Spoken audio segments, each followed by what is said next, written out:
नमस्कार बंधुगण केमन आছেন सबाई आशा करी सबाई भालोई आছেন। मंडल ब्लग्स चैनेले आपनादेर सबाइके स्वागत जानिए आज के आपनादेरके आमी होली स्पेशल कास्टार्ड बानिये देखाबो। आपनारा तो अनेक रकमई कास्टार्ड बानिये खेयेछेन, तबे आमार मतन एइभाবে होलिते कास्टार्ड बानिये बाड़ीते जखन केउ आपनाके रंग दिते आसबे तादेरके जखन एटा परिवेशन करबेन तारा खेये आपनार सुनाम करबे। चलुन ना आजके आमार मतन एइभाবে कास्टार्ड बानिये तादेरके परिवेशन करुन एवं आपनिও खान एवं बाड़ीर सकलके खाওয়ান। आमार मतन कास्टार्ड बानाते होले लागबे दूध, पाउरुटी, कास्टार्ड पाउडार और किछु फ्रुट्स। आपनारा आपनादेर पछंद मतन फ्रुट्स निते पारबेन। एखाने आमी 3 काप दूध निलाम, जाल देওয়া दूध। এই দুধটা প্রথমে আমি গ্যাসে বসিয়ে দিলাম, এটা গরম হতে দিলাম। আর অন্যদিকে এই রকম বাজারে কাস্টার্ড পাউডার ভ্যানিলা ফ্লেভারের এই রকম প্যাকেট পাওয়া যায়। আপনারা এরকম প্যাকেট কিনে নিয়ে এসে সেখান থেকে যেহেতু আমি 3 কাপ দুধ দিয়েছি, 3 কাপ দুধের জন্য এখানে আমি 3 চামচ কাস্টার্ড পাউডার নিচ্ছি। আপনারা বেশি নিতে পারেন কিন্তু বেশি নেওয়া দরকার হয় না, এই 3 চামচ নিলেই যথেষ্ট। এবার নর্মাল দুধ দিয়ে এটাকে আমি গুলিয়ে এটা রেখে দেব। যখন দুধটা ফুটে উঠবে তখন এখানে পছন্দ মতন চিনি দিয়ে দেব। আমি এখানে হাফ বাটি চিনি দিলাম। এখানে দুধ ফুটিয়ে ফুটিয়ে গাঢ় করার প্রয়োজন নেই, আর আমি এখানে দুধটা আগে থেকে জাল দিয়ে নিয়েছিলাম, অতএব আমাকে আর আলাদা করে সেরকম কিছু ফোটাতে হবে না। এবার দুধের মধ্যে শুধু চিনিটা গুলে যাওয়ার অপেক্ষা। আর অন্যদিকে কিছু ফ্রুটস নিয়েছি, এগুলো সব কুচিয়ে নেব, যেমন কালো আঙ্গুর, সবুজ আঙ্গুর আর কাজু, আমন্ড, কিশমিশ, বেদানা আর একটি আপেল আর কলা। যখন দুধটা চিনির মধ্যে গুলে যাবে তখন যে কাস্টার্ড পাউডারটা গুলিয়ে রেখেছিলাম সেই কাস্টার্ড পাউডারটা এই দুধের মধ্যে দিয়ে দেব। দিয়ে দিলেই দুধটা কিন্তু গাঢ় হয়ে যাবে।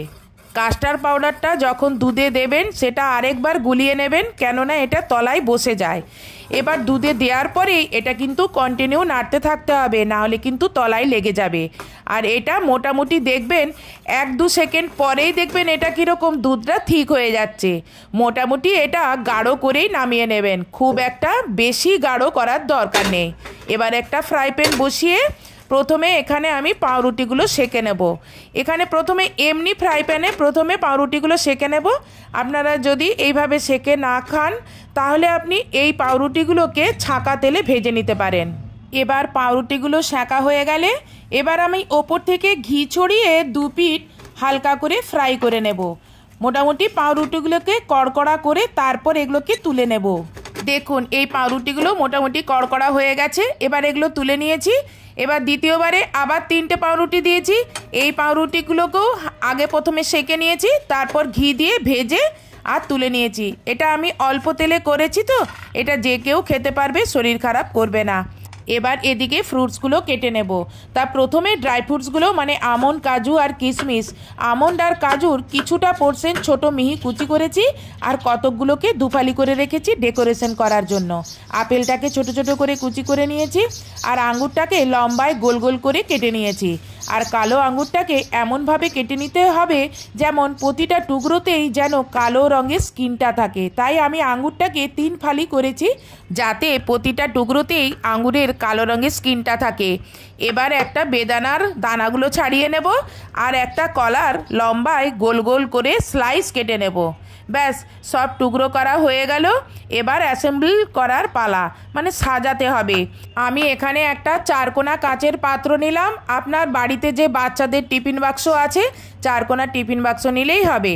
প্রথমে এখানে পাউরুটিগুলো তলায় দিতে হবে, এইভাবে পাউরুটির একটি লেয়ার তৈরি করতে হবে। তার ওপরে এখানে কাস্টার্ডটা যে বানিয়ে রেখেছি সেই ঠান্ডা কাস্টার্ডটা এর ওপরে ঢেলে দেব।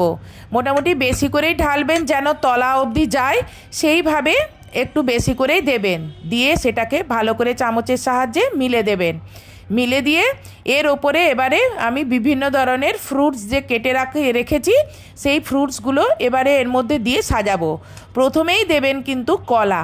কলাটা দেওয়ার পরে আমি এখানে সবুজ আঙ্গুর দিলাম, কালো আঙ্গুর দিলাম, তারপর আপেল দিলাম, তারপর কাজু আর আমন্ডের টুকরোগুলো দিলাম, তারপরে বেদানাগুলো উপরে ছড়িয়ে দিলাম। দিয়ে এইভাবে একটা ফ্রুটসের লেয়ার তৈরি হলো। এবার এর উপরে আবার সেই আগের মতন পাউরুটিগুলো দিয়ে আবার এখানে একটা লেয়ার তৈরি করব। আবার লেয়ারটা তৈরি করার পরে আবার এর ওপরে অতিরিক্ত যে কাস্টার্ডটা আছে সেই কাস্টার্ডটা ঢেলে দেব। আপনার যদি টিফিন বাক্সটা বড় থাকে আপনি এখানে কাস্টার্ড দেওয়ার পরে আবার এর উপরে পাউরুটি দেবেন, আবার কাস্টার্ড দেবেন, আবার ওরকম ফ্রুটসের লেয়ার করবেন। আমার এইখানে এই টিফিন বাক্সটার মধ্যে এই অবধি দিতেই পুরো ভর্তি হয়ে গেছে। এবার কাস্টার্ডটা পুরোটা ঢালার পরে আবার সেই আগের মতন ফ্রুটস দিয়ে আমি এখানে লেয়ার তৈরি করছি। এখানে প্রথমে কলাগুলো দিলাম, আর যে দুফালি করে রেখেছিলাম আমন্ড আর কাজু সেই টুকরোগুলো এখানে দিলাম। তারপরে এর মধ্যে দেব কিশমিশ, কালো আঙ্গুর, বেদানা আর কিছু এখানে কেশর ধাগা দিলাম, তাহলে এটা দেখতে বেশি ভালো লাগবে। আপনারা এটা কেশর ধাগাটা স্কিপ করতে পারেন। এবার এটাকে আমি ফ্রিজে 6 ঘন্টার জন্য ঠান্ডায় রাখবো, তারপর এটা আমি পরিবেশন করব। এটা আমি দুপুরে এটা করেছি, এটা আমি ফ্রিজে রেখে দিয়েছি। এবার এটা আমি সন্ধেবেলায় এটা আমি বের করাচ্ছি। এবার এটা আমি কেটে পরিবেশন করব কিভাবে দেখুন। চলুন দেখুন, একটা আমি হাতার সাহায্যে এইভাবে প্রথমে কেটে নিচ্ছি। কেটে নিয়ে তারপরে এটাকে এখান থেকে আমি তুলে নেব। দেখুন কি সুন্দরভাবে এটা উঠে এলো। ব্যাস, কাস্টার্ড তৈরি। এবার ঠান্ডা ঠান্ডা প্লেটে সার্ভ করুন, আপনি খান এবং বাড়ির সকলকেও খাওয়ান। একবার এভাবে বানিয়ে খেয়ে দেখুন, কি দারুণ খেতে। আজকের এই ভিডিওটা যদি আপনার ভালো লেগে থাকে তাহলে ভিডিওতে লাইক, কমেন্টস এবং শেয়ার করবেন, এবং চ্যানেলে যদি নতুন হন তাহলে চ্যানেলটি সাবস্ক্রাইব করবেন। আর ফেসবুক থেকে যদি দেখে থাকেন তাহলে ফেসবুকটি ফলো করবেন। আজকের মতন এখানেই ভিডিওটা শেষ করছি। নেক্সট ভিডিওতে আপনাদের সঙ্গে আবার দেখা হবে। বাই।